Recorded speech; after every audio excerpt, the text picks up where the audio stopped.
So within 3 months of dating, I got pregnant. Stop. Only 16 years old, and it was the most devastating thing. And that's kind of where things went downhill. My first instinct, I called Planned Parenthood. I'm still, pretending like I have my period and everything. And then it was the day where judge is going to decide whether or not you'll get the signature or not. We go into this meeting room and there's just this kind of oval table with all these people sitting around. Why do you want this abortion? You're met with the Planned Parenthood people and they're trying to direct you to this park. And people are coming up, rushing up to me, coming up to the window, banging up on the window, trying to give me flyers, just trying to say things. And we didn't have all the money. And so I remember the front desk person who signed me in, she was just looking at me with just disgust, almost like she could obviously sense that I was kind of scared and I was young, and she was like, does your parents know? I'm like, no. I had to keep my papers hidden, tucked away. So I brought those and she was just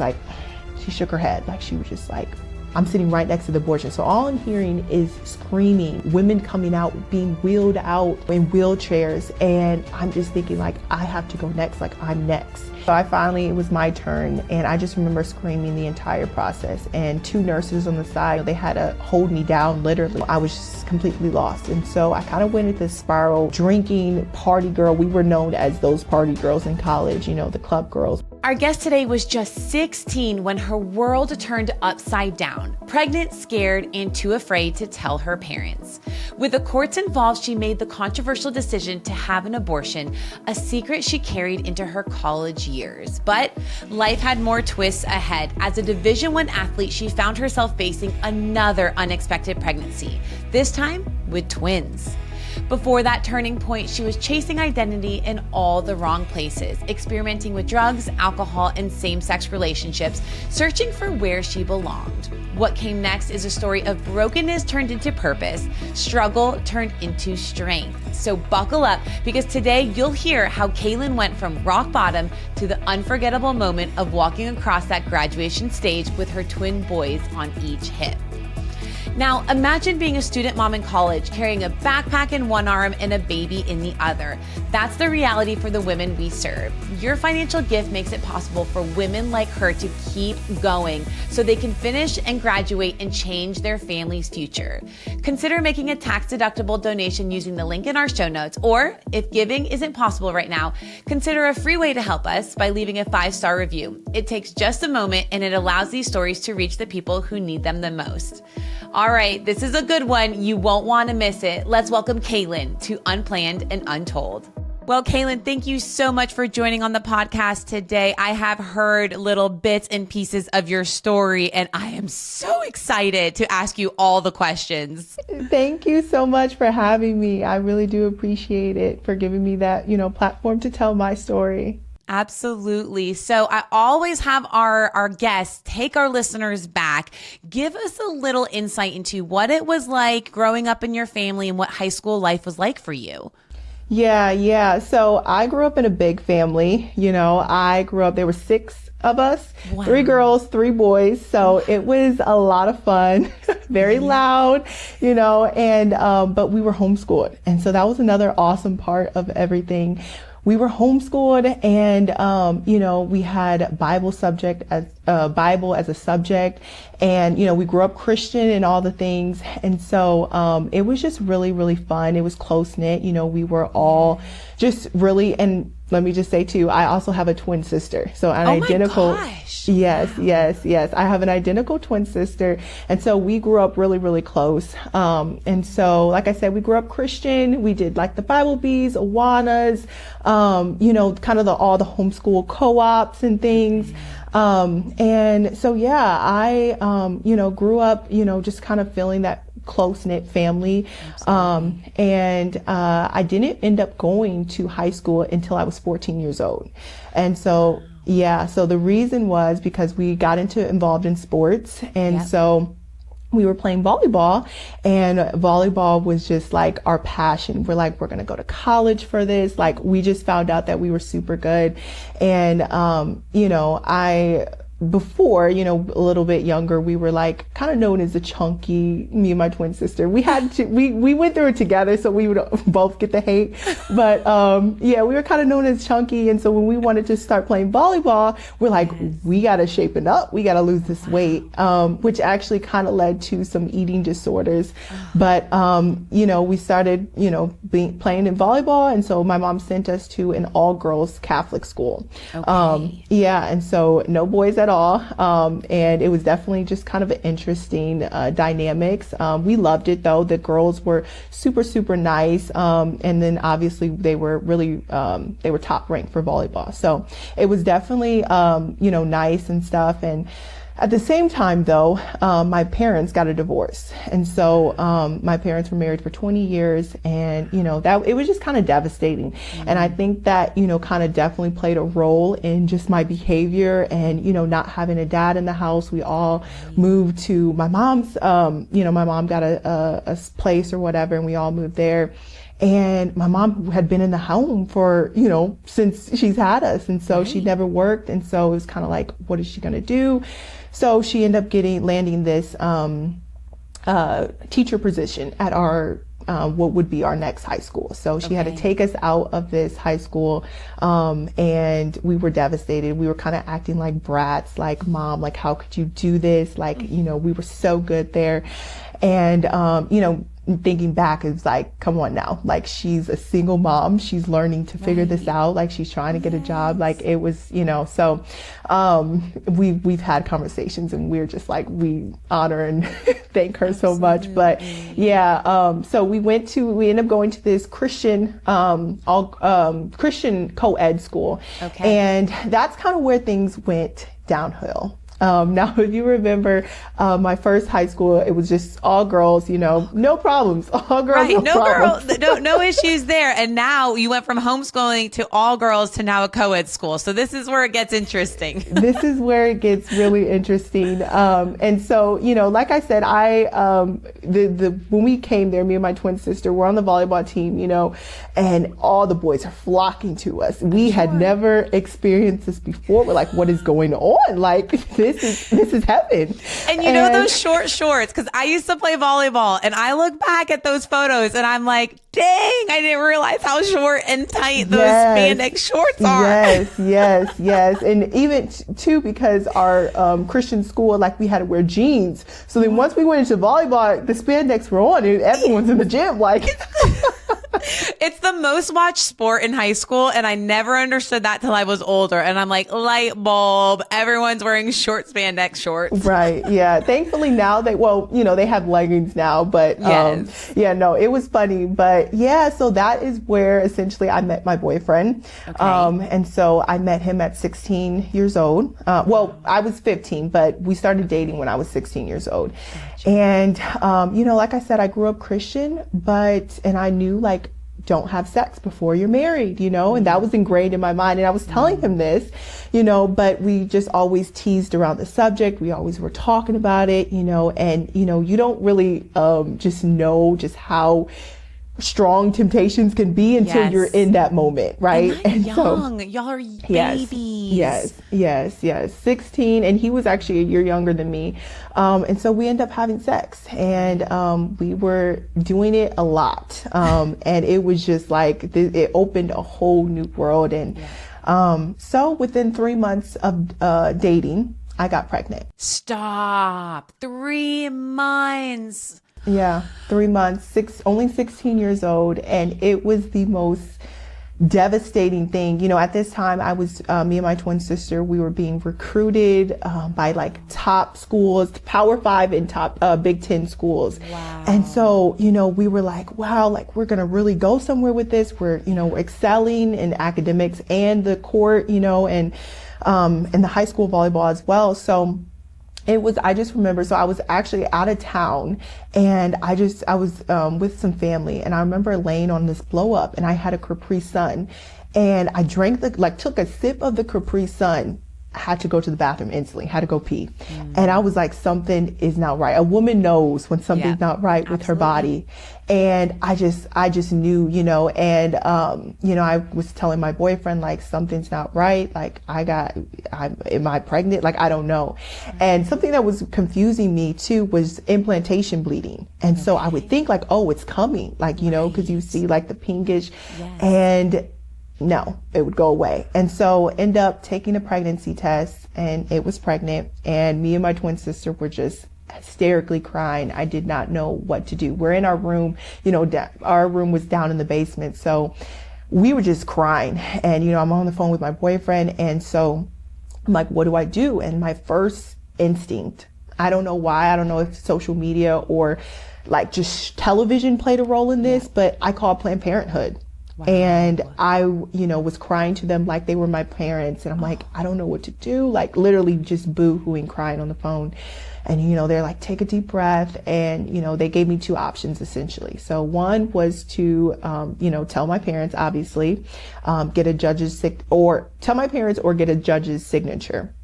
Wow. And both of those sounded, you know, I'm 16 years old, just turned 16, sounded impossible. Like, I'm definitely not telling my parents. Right. And to get a judge, I don't know nothing about lawyers. Yeah, like, how do you go about, you know, how do you go about this?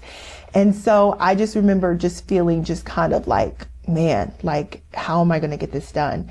But long story short, you know, I start meeting with, you know, lawyers and attorneys, and, you know, I had just gotten my first car. So I'm, you know, kind of telling my mom like, oh, I'm going to breakfast. I would have like early meetings, you know, in the morning, like, oh, I'm going to breakfast with my boyfriend. Meanwhile, I'm in the city, you know, meeting with this attorney in this huge building. I'm thinking, I'm in my head, I'm like, I hope I don't get kidnapped, because it was just scary. Like, how I'm out there. Yeah. I'm like out there by myself.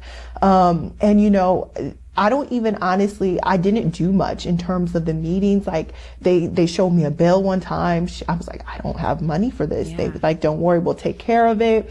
It was just a really hush period. And then, you know, I'm still playing volleyball and I'm still going to school. I'm still, you know, pretending like I have my period and everything. And, you know, even faking the tampons, wasting tampons. Yeah. And so it got to the point where, you know, I'm meeting with this attorney. And so we have this kind of, you know, it was the day, I think I met with her twice. And then it was the day where like, okay, this is the judge is going to decide whether or not, you know, you'll get the signature or not. And so I remember just going, it was really far. It was like an hour away. And, you know, I'm driving and, you know, we go into this meeting room and there's just this kind of oval table with all these people sitting around.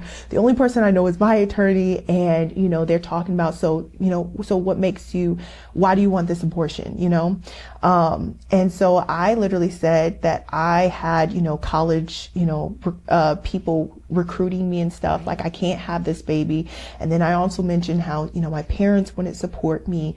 And that was it. And so I left that meeting not knowing what was the decision. I didn't understand their lingo. I didn't know what was happening. Not at that age, right? Yeah, no, at all. And, so, you know, me and my attorney leave out, and I'm just kind of like, you know, and by this time I'm almost 3 months pregnant.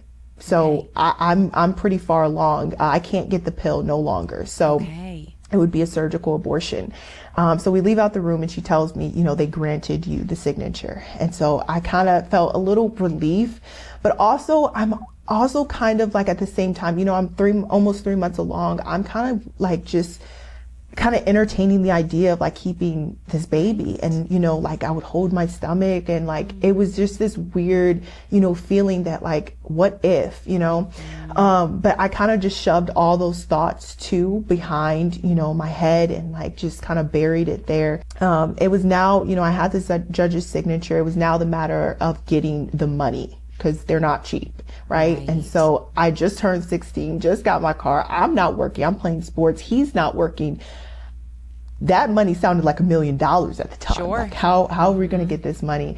And so I remember having a meeting with the woman who was going to perform the surgery, and she was just like, or perform the abortion. And she said, you know, I said, what if I don't have the money? Like, you know, right now, like I have I don't know, like $50. And she was like, just bring what you can. She said, just bring what you can. And so, you know, it provided some relief, but at the same time, like, I'm like thinking like, what if I come and, you know, they're like, no, because you don't have this money, you know, Exactly.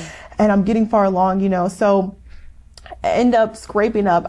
We had less than the money, you know, we needed for this abortion.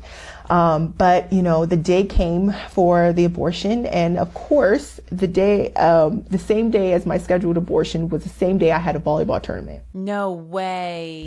I know. Oh my, how do you get out of that? Yeah. So the day before I played sick. And I was just, you know, faking it at practice, you know, like pretending like I'm about to throw up, like, oh my goodness, like just acting just dramatic, you know, in a sense. And so, yeah, that night I texted my coach and was just like, you know, I'm still I'm throwing up now, you know, I don't feel well. Like, I'll let you know how I feel in the morning to see if I can go to this tournament. So I ended up telling her, obviously, I can't make it. I'm sick. I'm throwing up. But my sister, so we were both middles. She was the other middle. So she had to be there, like, you know. She didn't have an excuse. Yeah, she didn't have no excuse. So me, my boyfriend, and my twin sister, we drive. It was like 45 minutes to her tournament. I'm hiding in the back seat of the car because, you know, in this world, like, it's kind of like just a popular the volleyball world, you know, like if anyone saw me, like, hold on now, like, what's going on? Like, what are you doing? So it literally felt like a movie because I'm hiding in this back seat. We drop her off and we kind of just drive off, you know, to the abortion clinic. And so we drive there, and as soon as we, you know, get there, I just feel like just this darkness, you know, like just this eerie feeling, you know, and it was just darkness, you know, and people are coming up, rushing up to me and, you know, coming up to the window, banging up on the window, trying to give me flyers and, you know, just trying to say things. And then, you know, you're met with the Planned Parenthood people and they're trying to direct you to this park and, you know, walking you in because, you know, these people are trying to come up to you. And so that was really just intimidating at 16. Chaos. I'm like, what? Absolute Yeah, it was chaos. Yes. Yeah, I'm like, what is going on right now? And so we get in, and like I said, we didn't have all the money. And so I remember the front desk person who signed me in, she was just looking at me with just disgust, like almost like she could obviously sense that I was kind of scared and I was young. And she was like, does your parents know? I'm like, no. I said, I have, you know, I brought my papers. I had to keep my papers like hidden, tucked away, you know. So I brought those, and, you know, she was just like, she shook her head. Like, she was just like, you know, and, you know, obviously I'm like cowered down a little bit, right? And then it was time to give the money, and, you know, I gave her the money. It's like 1/4 of the money, right? And so she's just like, you know, where's the rest of it? And I'm just like, she told me to bring what I could, and she was just like even more shaking her head. So I'm like, I just, you know, at that point, I'm just so scared, like just anxiety through the roof. You know, I sit down. I do remember seeing like one other younger girl, but she was with her mom. And so eventually I got called back, and definitely one of the most traumatizing, you know, experiences that I've ever been through. You know, we're in this room, and, you know, imagine just a lot chairs lined up, you know, against the wall, and women, you know, I'm getting a surgery. And so they give me medicine, which I say to this day was a placebo because I felt every single thing that they were doing. Yeah. And my also luck, you know, I'm sitting right next to where they're doing the abortion. So imagine just a little tiny room, and, you know, I'm sitting right next to the abortion. So all I'm hearing is screaming, you know, women coming out, being wheeled out, you know, in wheelchairs. And I'm just thinking, like, I have to go next. Like, I'm next. And I can't go. I'm not on my phone because I'm just too nervous. I'm just literally sitting there. She's asking me if I want graham crackers. I'm like, sure, I'll take the graham crackers. You were 16 experiencing all of this. Oh my Yeah. gosh. Yeah. So it was very, very scary. And so it was my turn. And I just remember screaming the entire process. And two nurses on the side, you know, they had to hold me down literally. And it was almost kind of too, like, they were kind of like, calm down, like, it's not that bad. And I just remember screaming because, like, you know, this medicine is supposed to like help. And I'm like, I feel everything. And so after the abortion was done, you know, we came home. We picked up my sister we picked up my sister, came home, and I just remember laying on my sister's bed and just feeling like, you know, I thought I would feel, you know, happy or relieved that this is all over, but I felt just empty. I had no feelings. I couldn't even cry. I just felt literally empty. It was a lot for me to process at 16 years old, and then continue, to go to school, to play volleyball, and, act normal like nothing ever happened. And, kind of transitioning to my college years. Right. I remember though, after the abortion and stuff, I remember stealing a lot. Like we started drinking at my first school because that's just what the culture was, teen bondings and things like that. But, and then at the very end, I got into smoking weed, and it was just kind of just like, that and my boyfriend were like, kind of just like, this is what life is, right now. And so transitioning to college, went through freshman year. That's when I started drinking more, smoking more. And then, about to start my sophomore year of college, that's when me and my boyfriend broke up. And so, so that was absolutely devastating. We were dating for 3 years. We had known each other longer because, before we had even started dating, and I had found my identity in this relationship, Sure. and then all the things that we had went through, also just like cheating and stuff. And so like, he would cheat on me, and then I would go back to him, and it creates this trauma bond, or, Yep. whatever the Yes. psychology behind that. I just kept going back and back. And so when we broke up, I was completely lost. I was like, what is my life right now? We talked about marriage, we talked about kids, and, I was just completely lost. And so I kind of went into this spiral, started smoking like 2 to 3 times a day, and, drinking, party girl. We were known as those party girls in college, the club girls. We were going out. It got to be like every other day, like literally 5 days a week. Were you still playing volleyball at the time? I was just about to say that, mind you, we're still playing volleyball. So we got recruited to play Division I volleyball. And so the heaviness of the clubbing and stuff, peaked in college, Right. Sophomore year of college. Right. But yeah, we're having practices, preseason is like just boom, boom, boom, boom, like 2 to 3 times a day practicing. We're going out of town every week, so we're still managing to, live this party life, after we get home, from tournaments and things like that. And then, playing volleyball, we got to get up at 6 a.m., 5 a.m. in the morning to hit weights. And so it was definitely a busy, busy life, right? So I was, in a sense, distracted by the whole college scene, when my boyfriend broke up with me. But I was definitely crying every night. I was crying every night. And so I actually found my way into this homosexual relationship, entertaining this girl. And, even just kind of the thoughts with that, like, I was just like, I had this abortion. Now I'm dating this girl. I'm not even sure like how it happened. My ex had hit me up. It was, Christmas break. And so he was like, we'll come down to my school. I'll smoke you out. And so that, I had already, had this epiphany, I'm like, I'm not getting in another, or like, I'm not going back to him, essentially. I'm not going back to him. And because, I had this epiphany of like, he treated me so horrible, all those things. So I just literally wanted to smoke weed, and so went down there and, smoked weed, whatever, went back to his apartment, and, he was trying to press, sex and stuff. And so I'm like, no. And so it got to the point where he's like, let me just please you. Like, I just want to please you. And I was like, at first, no. And then I was like, sure. And so he performed oral on me, and I accepted all these things, being selfish, not expecting to do anything back to him. And so he felt that, some type of way when I didn't do anything back to him. And, he's like, I did all these things for you. I said, you wanted to, you're the one who said that. And so it got to the point where, he's like, okay, we have our clothes off, and he had just did what he did to me. And, he's saying like, just like, let me just put it in. And so I'm like, no. And I'm kind of covering myself, and then eventually I just give in. And I moved my hands, and, it lasted for about 2 minutes.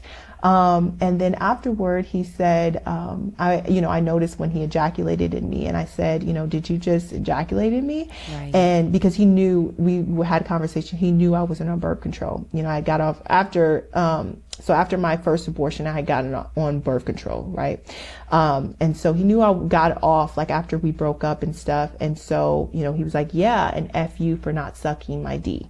Oh, of course. And so, I was just like, kind of just felt disrespected. Like, I was like, what in the world? Like, why would you do that? And so I was like, in my head, I'm like, you're going to buy me a Plan B, and then I'm never talking to you again. Right. And so, that's kind of what happened. He bought me the Plan B. I took it 2 days later. So I did take a Plan B, and never talked to him again until, wow. So the conception day, I still remember this, December 18th until January 18th is when I just knew, again, something was not right. Yeah, something was not right. I was actually in the mall with my mom, and, we're walking around. I feel like I'm about to pass out. Like, something's not right. And, my mom's like, do you need something to eat? Like, what's going on? And I'm like, yeah, like, I haven't ate. And so we got pretzels, right? I came back home, but I just had this anxiety, like, this whole day. Like, I just knew something was wrong. So I ended up telling my twin sister, like, something's not right, Kennedy. Like, something's not right. Like, I think I'm pregnant. Wow, what we have just heard in this podcast episode has been nothing short of thrilling, packed with twists, surprises, and moments that kept us on the edge of our seats. But the story doesn't stop here. There was so much more to unpack that we decided to split this interview into 2 parts. Part 2 of Kaylynn's story reveals even more shocking details you won't want to miss. Unplanned and Untold drops new episodes every other Wednesday. We're available on Spotify, Apple Podcasts, and YouTube. Don't forget to subscribe and give us a 5-star review if you love this episode. I'm Kaylynn Willing, and this is Unplanned and Untold.